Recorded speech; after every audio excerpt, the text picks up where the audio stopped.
जीशुख्रीष्ट थिले हिंदू एकथा कहिसंती पुरी गोवर्धन पीठाधीश जगद्गुरु शंकराचार्य निश्चलानंद सरस्वती।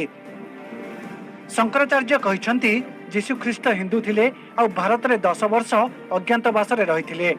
से 10 वर्ष भितर से 3 वर्ष पुरी रे बिताई थिले। पुरी रे रहिबा बेले जीशुख्रीष्ट सेतेबेलर शंकराचार्य ठारू आध्यात्मिक तालीम मध्य नैथिले। जीशु हिंदू थिले गोटे मुहूर्त पर आपण जदि आकु हाँ बोली मानि नेबे, जदि जीशु हिंदू थिले तबे हिंदू मान को बाधा कौन? कहीं हिंदू माने जीशु को ग्रहण करि पारु नाहंती? जदि जीशु हिंदू थिले तबे जीशु को कहीं ग्रहण करू नाहंती? जीशु को प्रभु बोली स्वीकार करिबारे बाधा कोठी रहिला?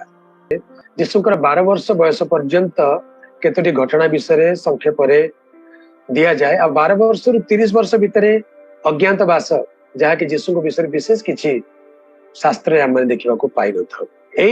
गैप थ्योरी जहाँ कहते ए गैप रो सुजोग नहीं अनेक लोक अनेक मत दियंती। से भारत को आसीथिले, पुरी को आसीथिले। तेबे सत्य सत्य टिके आमे चिंता करी देखिबा 2000 वर्ष तले कोन पुरी थिला कि 2000 वर्ष तले पुरी शहर थिला ना? इस्राएल रु पुरी को एरोप्लेन थिला कि ट्रेन थिला, बस थिला, कार थिला?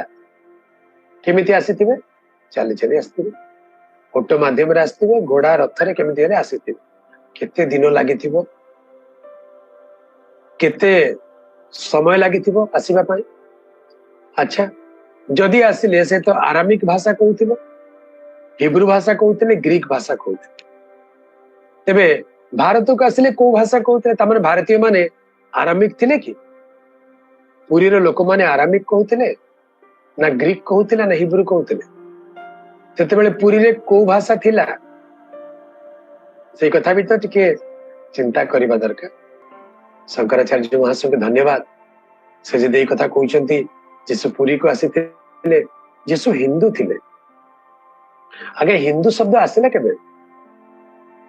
हिंदू बोली जो शब्द ता एक अपमान सूचक, एक गाली थिला। मोगल माने भारतीय मान को घृणा रे हिंदू बोली नाम दे, टोर खंट मिथ्यावादी बोली। से नाम गोटे धर्म को नामित करते। गोटे धर्म नाम अपमान सूचक भल नुहे।